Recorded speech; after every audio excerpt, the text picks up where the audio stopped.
At General Motors, we're all about putting our customers first and at the center of everything we do.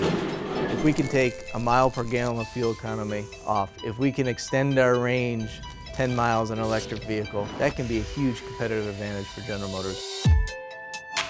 As you start looking into the future, generative design paired with additive manufacturing can be completely disruptive to our industry to deliver those functionally optimized designs and deliver performance to our customers that they couldn't get any other way. We've been doing additive manufacturing at GM for over 30 years. Rapid prototyping, assembly tooling, jigs, fixtures. How do we take that next step? Getting people to think differently. Not migrate back to, well, we can't do it. Additive manufacturing can enable us to do this. We have some very unique design challenges in some of our upcoming vehicle programs. One of those was a seat bracket. That seat bracket is very important from a functional safety perspective. How can we fully functionally optimize that design for mass?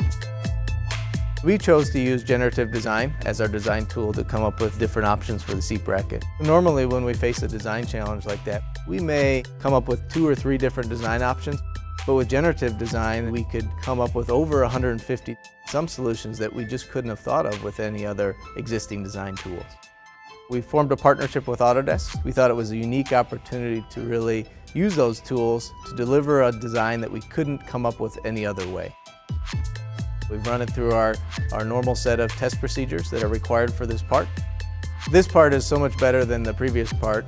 40% mass savings, at the same time getting 20% stronger, far exceeded my expectations of what we could achieve.